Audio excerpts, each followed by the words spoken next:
Gang, you know what it is, your boy Art Morrison III here with another vlog. I have a flight in about 3 hours to head to Wilmington, North Carolina, where I have a court date to evict some tenants. So you guys are gonna come along with me on the flight, come with me to court. I'm gonna try to sneak in some recording in there and just answer a couple questions that you guys have been asking. This particular vlog, we're gonna be talking about things that I wish I knew in the beginning when I got started. So I'm gonna be sharing some of the mistakes that I made, some of the stuff that I did well that I didn't even know I was doing well, and you know, stuff of that sort. So I'm about to wash my car right quick, but in the meantime, you guys know the vibes. Like, share, subscribe, share this channel with someone as we try to grow this vlog, grow this YouTube channel. And I don't know, that's it. Let's get started. I know you guys don't know me that well, but I'm a workaholic. So anybody who's been following me for a while on IG, you know I don't do little things like wash my car, cook, clean, but I've been trying to get better at doing these small things that just take my mind off work, right? Allow me to just, I don't know, bump some music, wash the car real quick, do some physical activity. Got racks in my pants and 10 in my hands, look how long I wait for this. I'm Mary Jeans with Dolce Gabbana, Fendi T, I might throw in the Pradas. I stay fly and I do what I wanna. Who the Prince of Flatbush? I'm the king of my hood. There he is, all clean. Proud of myself. But anyway, time to head to the airport and I don't know, go handle this court situation. Try to catch a vibe, yeah, I had to put her on. Bought a two-seater, yeah, we heading for the sun. Shawty got my high, I ain't tripping. I could have bet money I was gonna be running late. It's 7:10, flight's at 7:43. So let's see. And no, I didn't insure my flight, and I got basic economy. So my plan was to walk through the airport and talk about some things that I would have done differently in real estate, but now I'm gonna have to run. So we'll talk when we get to the gate. I wanna shoot like hoops while I'm riding in the coupe. I got what you want, it ain't nothing but a loop. Don't listen to friends, they don't know what's best for you. I want you. All right, so just landed in Charlotte for a layover. I got like an hour. So we might as well dive into, hope y'all can hear over that lady. 3 things I wish I knew when I first started real estate. I think number 1, I wish I knew how risky real estate actually was. Like, understand this. My first deal ever, I made $100,000, my first flip. Bro, we took a major risk because we flipped a property that nobody else wanted to flip. This is like a really old adult home for people with special needs. Nobody wanted to flip it. It was ugly, it was a weird shape. I'll put a picture here so you can see like what it looked like before, what we were able to do with it after. Now, because we took this risk, we made $100,000 on this deal. $100,000 on one deal on my first deal. I got in real estate because it's big numbers. And when you're risking big numbers, you have the opportunity to make big numbers. And I just desperately needed big numbers at that time. Like, I almost wish I wasn't that spoiled on my first deal. I wish that we had struggled a little bit so that we really understood and made more mistakes to be able to learn from. It took me like 3 or 4 deals after that to realize, yo, that deal was a fluke. Everybody doesn't just make $100,000 on deals, number 1. Number 2, the market doesn't even allow you to make $100,000 on deals all the time. There's sometimes, like right now we're in a down market, it's very hard to walk into $100,000 in equity on a deal. So if I would have understood these risks, I would have been better or more sharp or more diligent at underwriting, more diligent at due diligence, if that makes sense, right? Finding things wrong with the property before I bought them. Like I would have eliminated mistakes later. Essentially, I just wish that we understood how risky real estate was in the beginning and how much more likely it is for you to lose or break even or for things to go wrong in general than it is for them to go right. That's number 1 for sure. But let me get to my gate, make sure I don't miss this flight. I'll get to number 2 when I guess, land in Wilmington.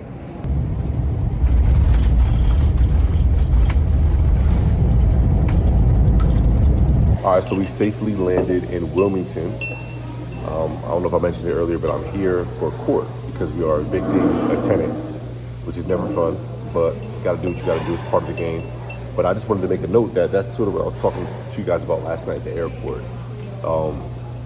You know, there's only so much you can control in real estate, and you have to have the mentality that whatever can go wrong will go wrong. And, you know, obviously with this particular property, it would have been amazing if we just bought it, gave the tenants notice, they kept paying and left on an agreed date, and then we can go ahead and flip and renovate the house and do what we're gonna do, but it didn't work that way. The house was a rooming house when we bought it, and it was super dilapidated, but we got such a good deal that I was able to budget in unforeseen issues like this a little bit.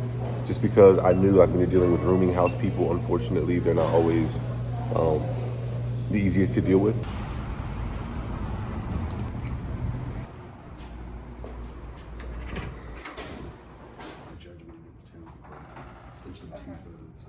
All right, so just left court. I don't know if you can see or that, but anyway, just left the courthouse. Now about to head to 2 properties that I have here in Wilmington, North Carolina. Literally going to surprise my contractors, check up on them and see how work is going, make sure they're working diligently. And this kind of brings me to my next lesson. The biggest lesson I learned in real estate. This is the #1 lesson, having done all these properties and deals and flips. Can't really trust anybody. This is business. Trust is a major part of business, but there's a certain cap on the trust that you should have. A lot of times you can trust people so much that then you begin to accept mediocrity or accept things that are outside of your business principles and values. And that's where it becomes dangerous to trust people. So we've dealt with contractors who we can't honestly say like we trust that they're doing what they said they're doing, or they would finish by a date that they said, or that it would cost what they said it would cost.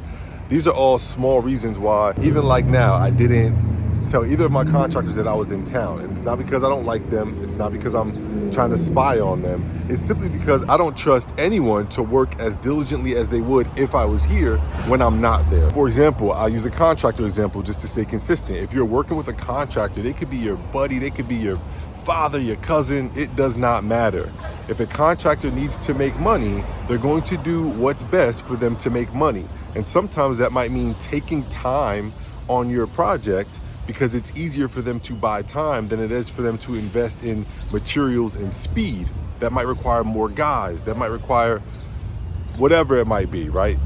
It doesn't even matter. There's so many examples of what could be going on in someone else's business that requires them to treat your business a certain way. This was a huge lesson for me because when I got started, I got started through mentorship. I got started by someone else who was already doing this business, bringing me in and teaching me not only how to do the business, but giving me spots that I could fill to help their business grow.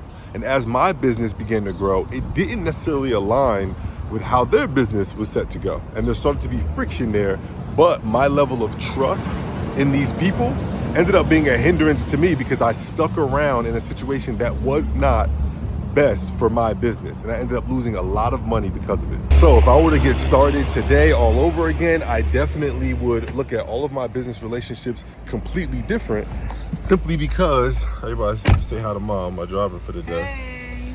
But I would look at all of my business relationships completely different from the beginning, with a better understanding of how these people made money, what was best for these people outside of what was best for me.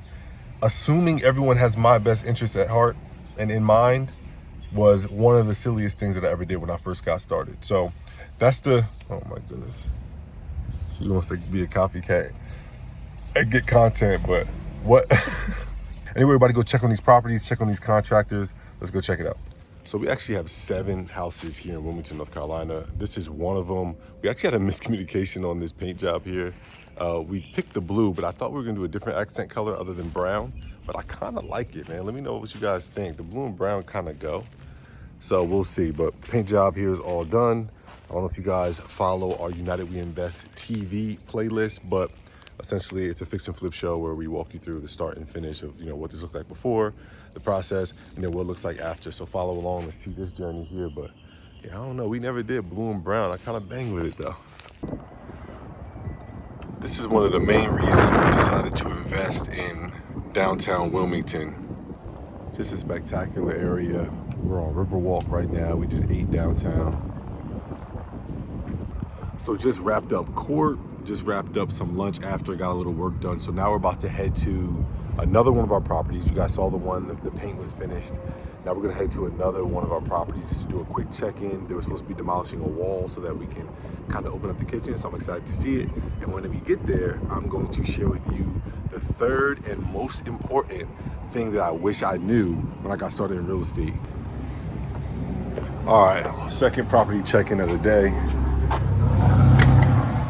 All right, here we go. I'll show you guys a before picture, but essentially this wall was up. So when I was in town last week, we talked about getting rid of this wall. They're gonna get rid of the chimney as well to really open up the kitchen. So I'm really excited for this. This is gonna We're also gonna put a peninsula here with pendant lights. So I'm really pumped for this right here because it's gonna really add the most character to the house, make it feel open, bigger. Gonna be a huge selling point, open kitchen. All right, always solid, finishing up the day with another property check-in. Looks like the guys were at work today, so I'm really pumped. This project's about 3 weeks out, I believe, even though it kind of doesn't look like it, but we'll see. Maybe they're gonna hustle and bustle. Great day in Wilmington, North Carolina. I have a flight back home in about an hour and a half, so excited to wrap up my vlog, first of all, wrap up these walkthroughs, but most importantly, give you guys number 3, and that is, make sure you get your pen and pad ready and write this down. This is massively important. And that is that cash flow is king. Real estate is always expensive.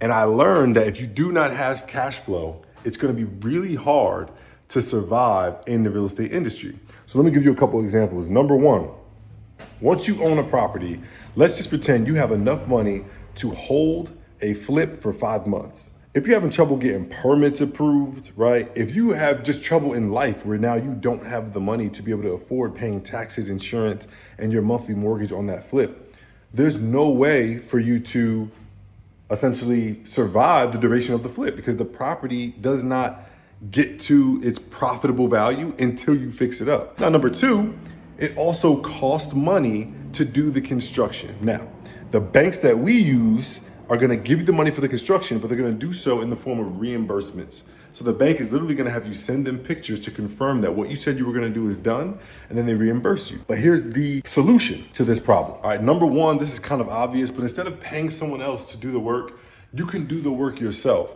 Not only do you save money from paying someone else, obviously, but you can make the money that you were gonna pay them so that way you can cash flow and use that additional income to help operate your business. Number 2 is being a real estate agent, okay? You can find yourself deals, you can list the property yourself after you flip it, and you can even take on other clients so that money is constantly flowing through your accounts and your business to be able to withstand any unforeseen circumstances that come along with all of your properties and projects. All right, and number 3, and what we do is we have a program that helps other people launch their business, helps other people learn how to do fix and flips and how to do rentals, and we charge them. So I hope that is helpful for those of you looking to start your own real estate journey and like you don't know really what to expect, or maybe you did get started and you're starting to feel this heat a little bit. These are some ways you can create additional revenue. And again, if you haven't started yet, you can plan accordingly to anticipate these type of issues and problems. All right, gang, that's all for today. I gotta go catch a flight. I'm gonna lock up here,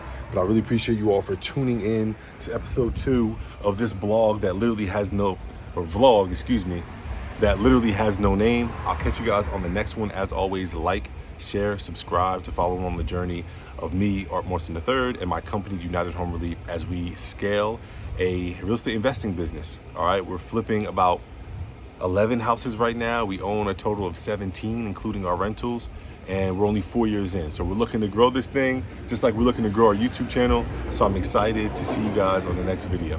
Peace.